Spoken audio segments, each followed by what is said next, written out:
with Rush? He must have a screw loose. Gutsman!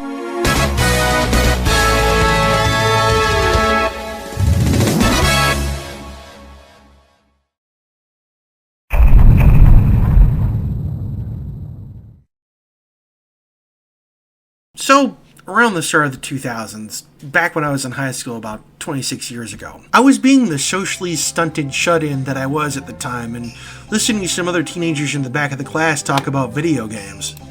I perk up and ask, "Hey, what kind of games you talking about?" Instead, people were looking at homie's CD binder of PS1 games. I've had a PS1, or PlayStation it was called at the time, for about 2 years. I asked if I could look through them so I could pick out one to get for my birthday the month after. Dude was pretty cool about it, and as I was flipping through the pages, I saw it. Mega Man X4. I was like, whoa, when did Mega Man X get more games? Even on the PlayStation? Guy was like, back around 97? I was immediately enthralled by this. I asked if I could borrow the game and play it. Dude was very cool with it, said I could get him off of him the following Friday for the weekend. So the following Friday, I met up with the guy, and he loaned me the game, with the case, and everything included. I jumped in the bus, couldn't wait to get home, ran straight to my room, popped that disc into the PlayStation, and greeted by what would remain in my head rent-free for years.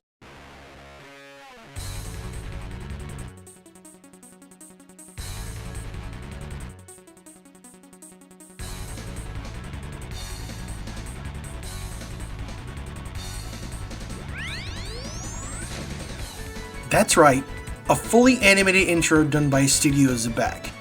Very good studio, by the way. You should check out Sorcerer Hunters.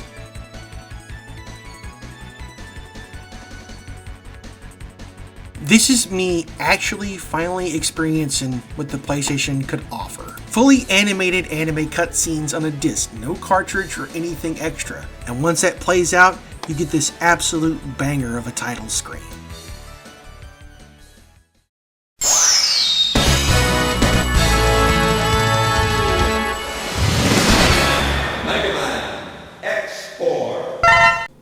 That's right, everything an emerging Wii could ask for in the dawn of the 2000s. I told myself, man, there's no way video games could get any better than this. Oh, I was so naive at the time. So naive. Anyway, after you start the game, you're given an option. Yes, in X4, you can choose between X or 0. Yeah, that's right, 0. Though to be honest, this isn't the first time 0 was playable in an X game. No, that honor would go to X3, where yes, you could play as 0, but like this weird little thing where he only has one actual life, and if he dies, you lose him for the rest of the game. You get something cool if you use him during the Doppler stages, but that's a game for another time. To me, this was a big deal. Finally, we get to see how awesome 0 is with the Z-Saber. And to be honest, I'll get into that later. But we're here to talk about my boy X. X plays like he usually does. You run, dash, jump, and shoot. Pick from 8 bosses. Though X4 offers something very interesting that X3 offered in its late game. So, like in most X games, you've got your option of armor upgrades.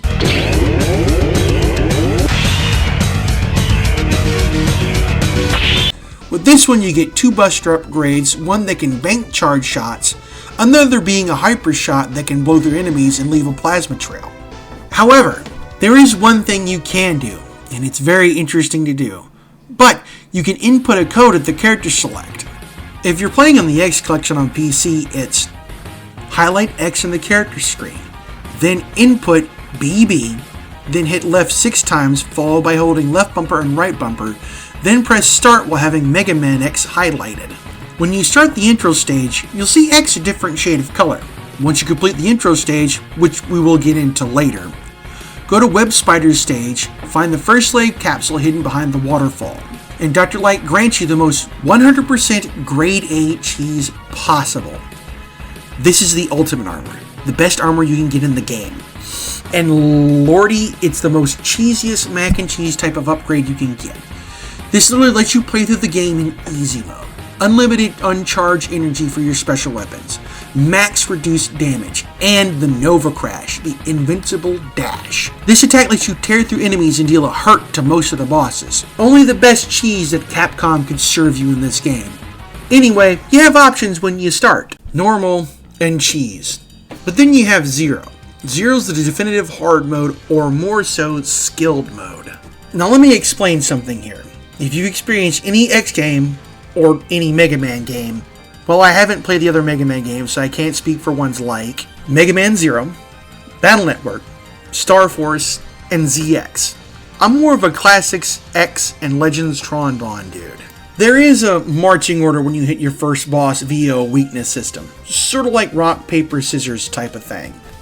Once a special weapon hits an enemy, and in most games, you'll get a pain state for the boss if you hit it right. And at first, it feels great, like you finally got the game and what it expects you to do. But then we get into a thing called Spark Mantle Syndrome, wherein you hit the boss with its weakness, it goes into its pain state, and it trivializes most of the fights.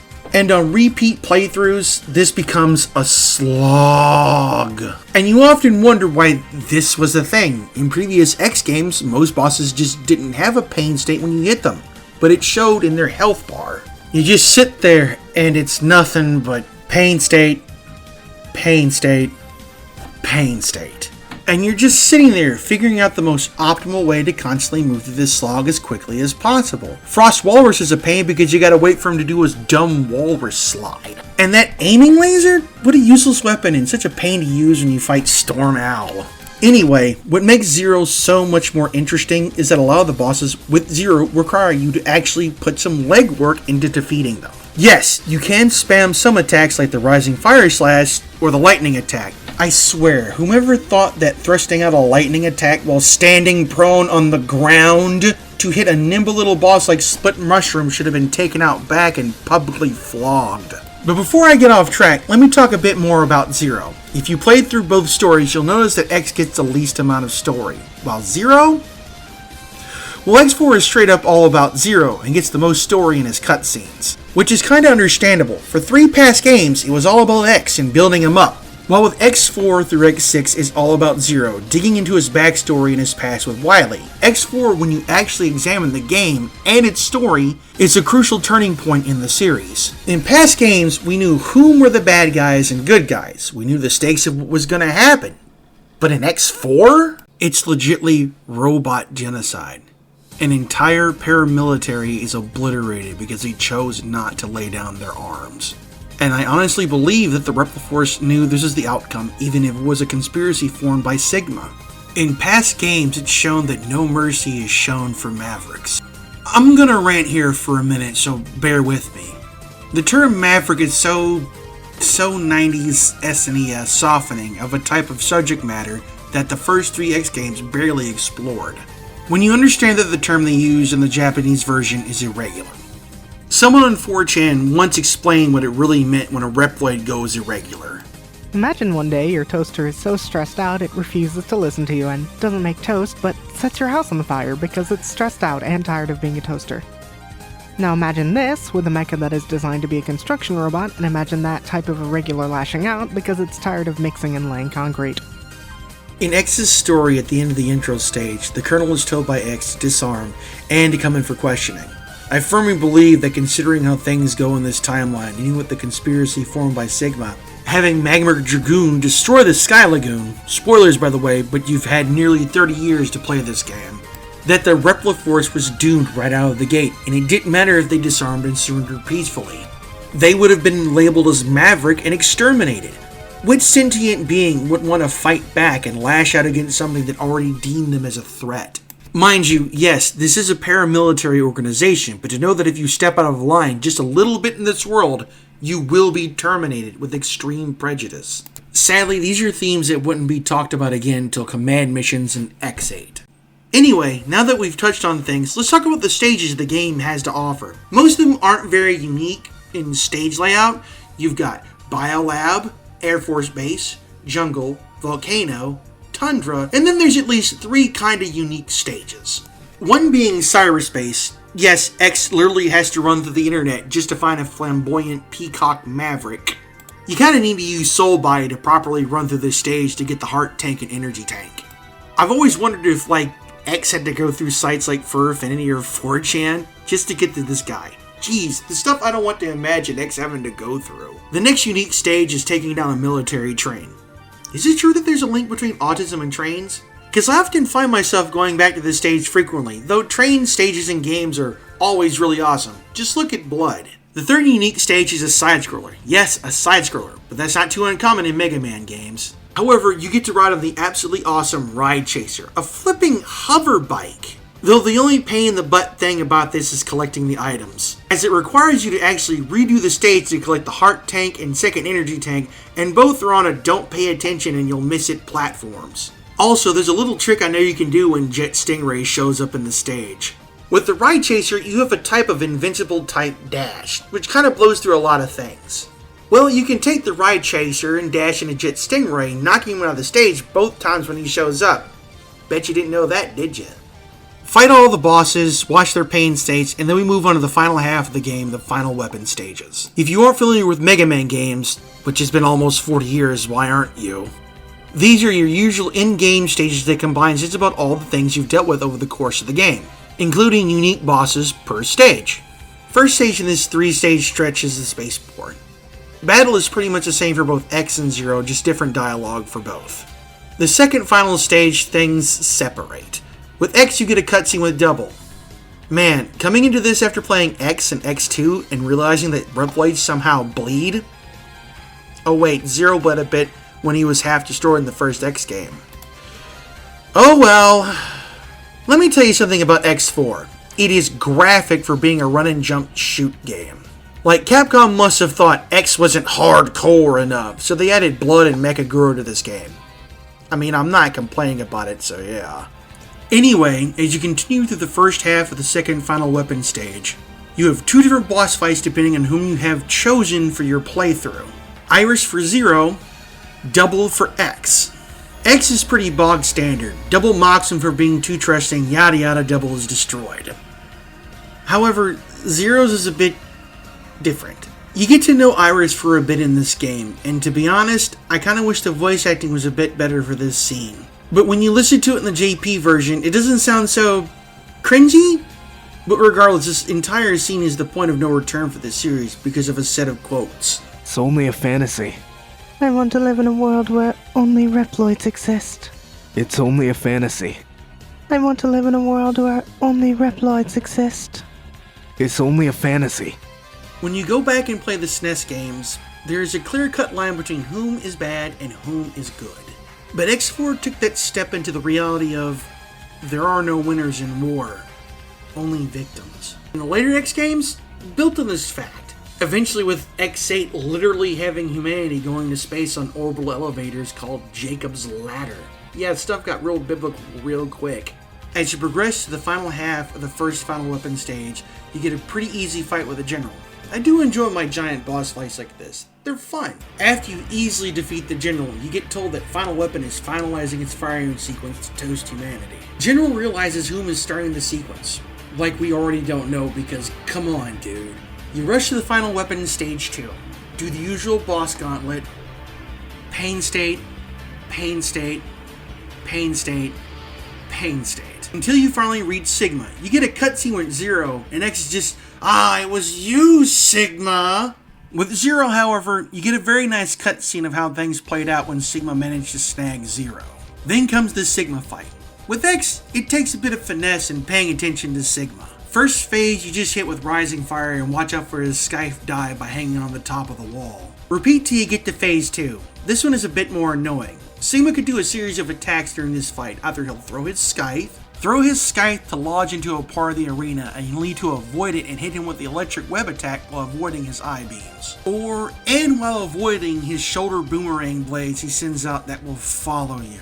You can do this, or you can choose the ultimate armor and get past him faster. Zero requires a bit more legwork to take down, but the first phase will always need the fire blade attack. After you defeat these forms, you move on to the next phase. And I can say wholeheartedly that as per tradition, these final Sigma forms are so annoying. You got Wall Robot Sigma and Floor Head Sigma. Both need to be hit in a specific spot. Gee, I love how you need to hit a very frustrating boss in a specific hyper small spot. You bastard! Couldn't be nicer. I highly recommend focusing on Floor Head Sigma because Wall Robot Sigma is vastly easier to deal with on both X and Zero's runs. After you defeat this Sigma, he gives a smart-ass comment and explodes. Go into the next room and find General waiting. Final weapon is about to fire, and the only way to stop it is if General throws himself at it. Which he does. Cut to a cutscene of Final Weapon being destroyed, and depending on whom you played as, you get two different endings. One for X and one for Zero. The one for X has him contemplating on the whole ordeal, how things had gotten so badly out of hand, and how Sigma is a constant force of annoyance in this world. He's left with Zero contacting him, and X asking Zero to destroy him if he goes irregular.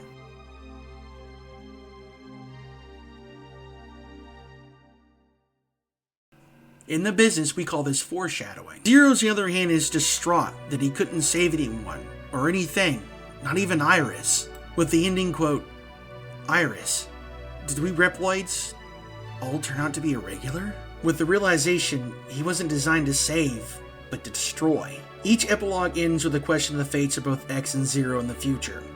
Once again, this is what we call foreshadowing, and the game ends. Congratulations, you've completed Mega Man X4 either on the PS1, the PS2X collection, or the current Legacy collections. Mega Man X4 was Capcom finally tearing off the SNES regulations and really going out to expand the world and story of the X series. I love how this game doesn't look back and goes all in on the world going to pot in the series.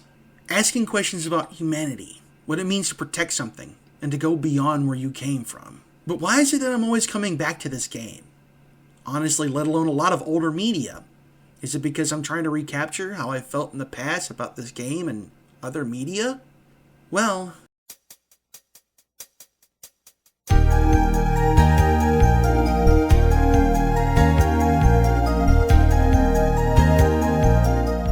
you cannot go home. What do I mean by this? Well, it means you cannot go back and re-experience a point in your life in the past. It's difficult to recreate this experience. But I guess that's why we always go back to older media we enjoyed in our youth.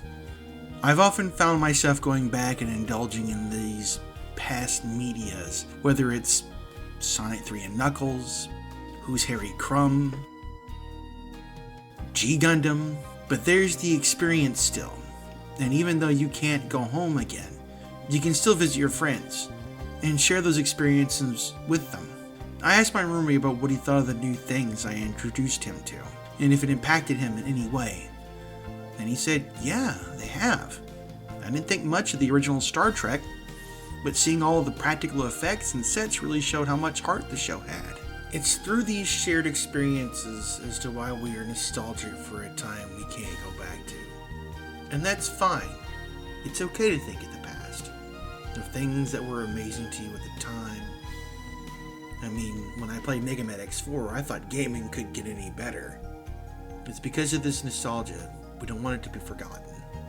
So we share it with new people, friends, and family. You don't really understand how a piece of media can affect you. It honestly doesn't hit you until you're a full-grown adult, maybe later.